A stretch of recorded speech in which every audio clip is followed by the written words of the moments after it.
अरे रुकिए, क्या फिल्म आदि पुरुष देखने जा रहे हैं या मन बना रहे हैं? अगर बना भी रहे हैं तो थोड़ा सा रुकिए, इस रिव्यू को देखिए और फिर विचार कीजिए कि आपको फिल्म देखनी है या नहीं।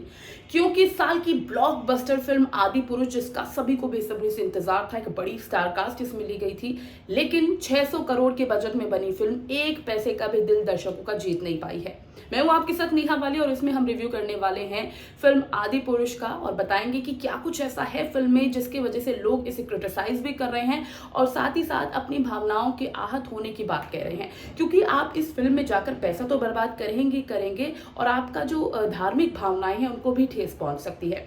रामायण से प्रभावित होकर कहा जा रहा है ये फिल्म बनाई गई है। फिल्म का नाम है आदि पुरुष, लेकिन दूर दूर तक कहीं मेल खाती नजर नहीं आ रही है और इसे कलयुग की रामायण भी कहा जा रहा है। सबसे पहले मैं कैरेक्टर्स की बात करती हूँ। मैं बात करूँ अगर आदि पुरुष के मेन कैरेक्टर श्री राम की, जो प्रभास को दिया गया है। प्रभास ने बाहुबली के बाद कह सकते हैं एक स्टैंडर्ड जो है वो सेट कर दिया था और लोग उनसे बहुत सारी जो है उम्मीदें रख बैठे थे, लेकिन वो इन उम्मीदों को इस मूवी में फुलफिल नहीं कर पाए हैं। डायलॉग डिलीवरी बहुत ज़्यादा स्लो है कि समझ ही नहीं आ रहा कि प्रभास अपने इमोशंस को किस तरह से एक्सप्रेस कर पाएंगे। पूरी पिक्चर में उनके मुंह पर एक अलग सा ही अग्रेशन दिखाई दे रहा है, बहुत ज़्यादा काम दिखाया गया है और वो जो एक तेज, एक सौम्यता होनी चाहिए ना राम के फेस पर, वो नहीं दिखाई दे रही है बॉस।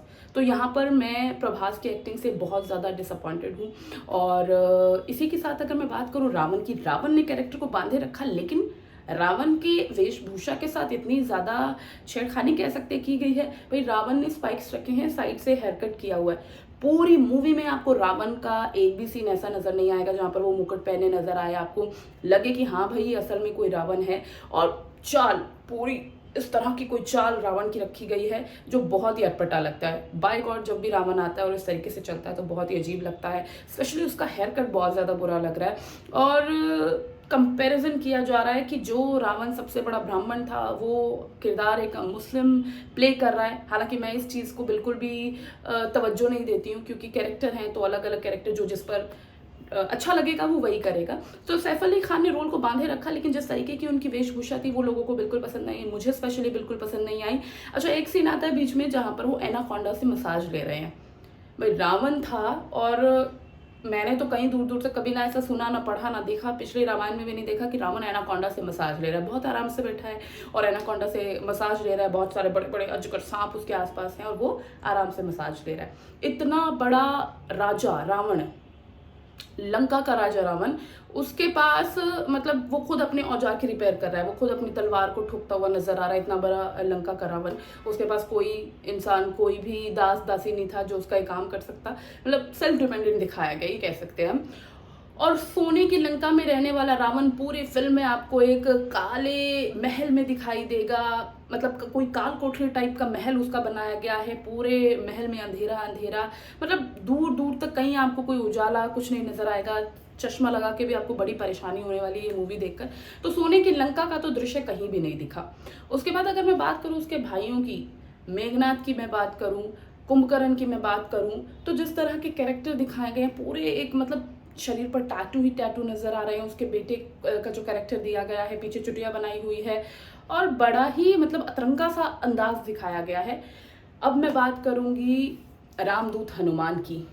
हनुमान जो सर्व शक्तिमान थे और कहते हैं कि जिस भी सेना में हनुमान हुआ करते थे वो कभी उसकी हार होती ही नहीं थी, जीत निश्चित थी। और जब कुंभकर्ण से हनुमान का युद्ध दिखाया गया, लास्ट में लड़ाई दिखाई गई, तो कुंभकर्ण हावी होता नजर आया हनुमान पर। सोचिए, श्री राम आए हैं तो उन्होंने बचाया उनको, मतलब इस तरह की चीजें दिखाई गई हैं। और सीता माता का जो रोल था वो कृति पर बहुत ज्यादा सूट नहीं किया है, कृति बहुत ज्यादा अच्छी नहीं लगी है। एक बहुत मेन सीन मैं यहाँ पर भूल रही हूँ, अगर मैं बात करूँ संजीवनी की, जब लक्ष्मण मूर्छित होते हैं तो संजीवनी लाई जाती है हनुमान के जरिए। वो पूरा पर्वत उठा लाते हैं, उनको लगता है कि अभी एक मूर्छित हुआ है, आगे और भी हो सकते हैं, तो मैं पूरा पर्वत ले चलता हूँ, आगे भी इसकी जरूरत पड़ेगी। तो वो एक बहुत सुंदरी सी वहाँ पर आती है एक सुंदर लड़की, वो उसको बनाती है। लक्ष्मण संजीवनी ग्रहण भी नहीं करते, वो एक टब में लेटे होते हैं, संजीवनी उसमें जाती है और लक्ष्मण जो है वो जीवित हो उठते हैं। तो इस तरह के सीन्स जो है लोगों को बिल्कुल पसंद नहीं आया। टू बी वेरी फ्रैंक, आपको इंटरमिशन से भागने की लगेगी कि हम भाग जाएं, हम इसे देख नहीं पा रहे। बहुत बहुत ज़्यादा मुश्किल हो जाता है इंटरमिशन के बाद फिल्म को देखना, और बहुत टाइम बाद कोई ऐसी मूवी देखी जिसे झेलना बोझिल होता, मेरे लिए तो रहा। और इसी के साथ ये वाला सीन अगर मैं अवॉइड करूँ, इसके बाद मैं डायलॉग डिलीवरी पर आऊँ जिसे लेकर तमाम तरह के विवाद हो रहे हैं, तो बहुत ही अतरंगे, अटपटे और छपरी भाषा वाले डायलॉग जो है इस्तेमाल किए गए हैं पूरी मूवी में।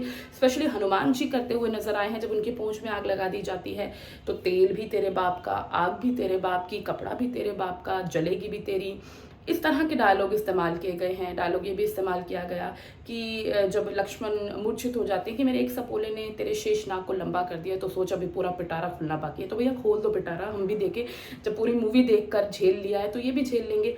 इस तरह के डायलॉग्स इस्तेमाल किए गए हैं, और मतलब फुल ऑन दिमाग ख़राब करने वाली मूवी थी। कहीं पर भी कोई भी मज़ा नहीं था। हाँ, म्यूज़िक की बात करें तो म्यूज़िक अच्छा था।